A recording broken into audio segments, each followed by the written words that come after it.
Hey everyone, so we're on to the next step, which is details. After you're done taking photographs of your product, if you're doing clothing, it's really important. Take pictures of anything that, if there's beading somewhere, like usually there's like some beading along the collar line or something, just go in and take a really good clear photo of it. Also, any special things about it. Like if you're doing jeans, go ahead and get a really good picture of the back pocket, especially if there's something really elaborate on there, because, people like to see that.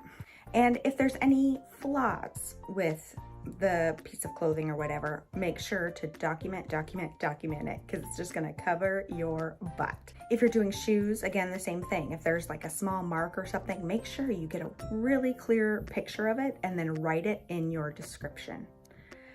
Also, whenever you're doing clothing, this is really important with details. What I do is I usually set up my ironing board and my iron, obviously, next to wherever I'm taking photographs. And I have my notepad on the ironing board. I take pictures and then I put the top or pants or whatever it is on the ironing board.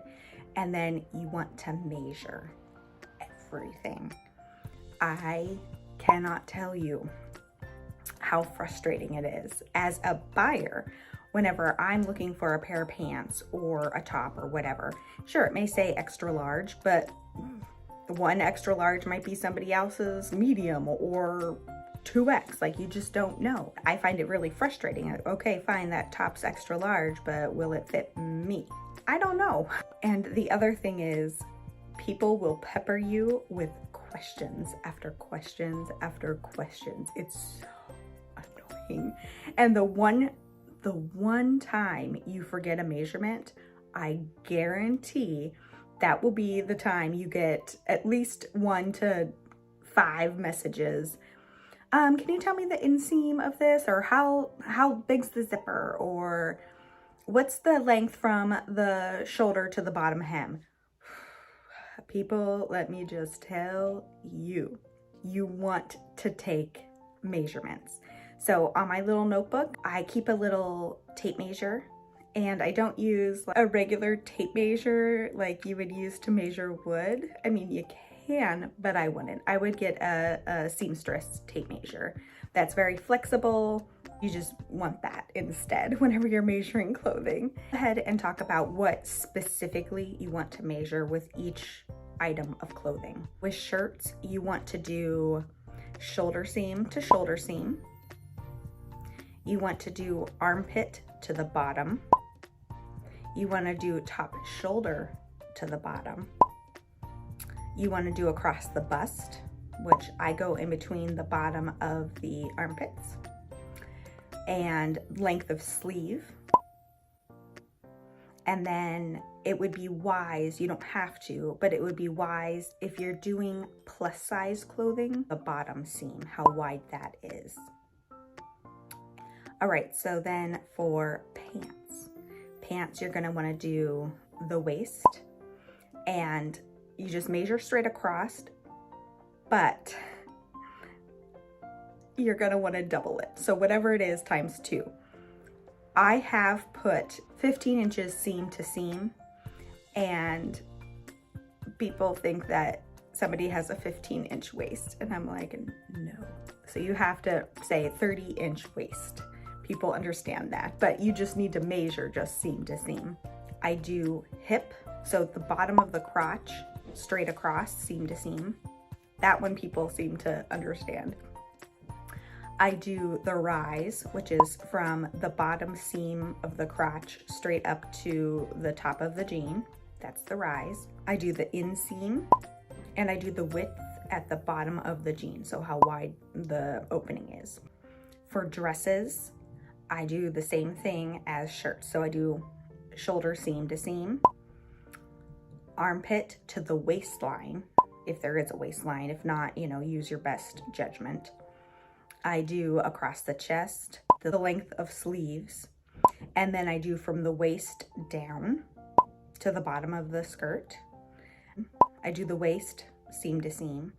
I do the hip area, so I just kind of estimate where the hip area is. The hip area, seam to seam, and then pretty much just let it go at that. Suit coats, you know, normally men know their suit coat length and it's usually on the tag, but even still, I do the same thing as I do with shirts. I do shoulder seam to seam, I do armpit to the bottom, I do shoulder seam up here to the bottom, I do sleeve length, chest. For swimsuits, I do shoulder seam to shoulder seam, and then bottom of the armpit to the top of the side hip. I do bust, I do waist, and I do hips.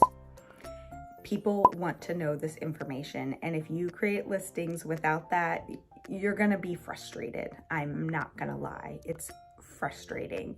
But if you have to pull it out of the packaging that you keep it stored in and measure it and just constantly doing that, it wastes your time. Just take a moment, do it, write it down on the little notepad. Here's what my notepad looks like. You'll save yourself a lot of time.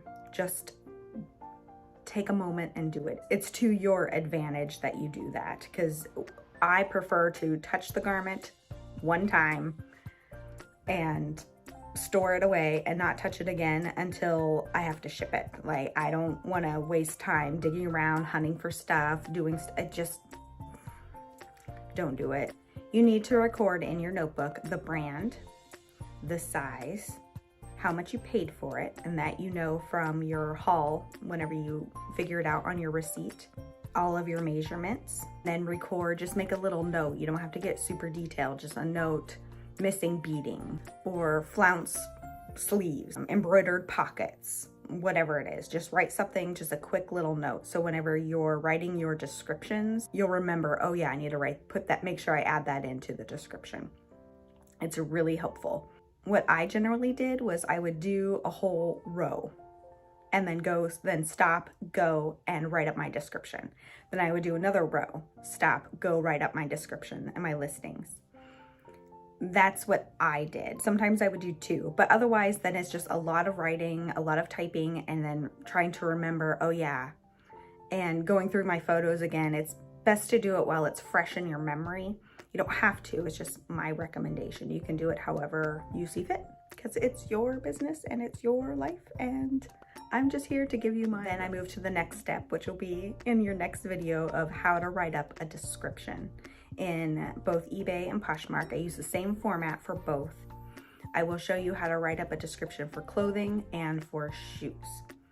I also want to say for shoes, I generally don't do any measurements at all. You can if you want to, but I don't, and people usually don't ask either. If you're doing like housewares or whatever, just measure whatever it is. So if you're doing vases, you know, it's this high.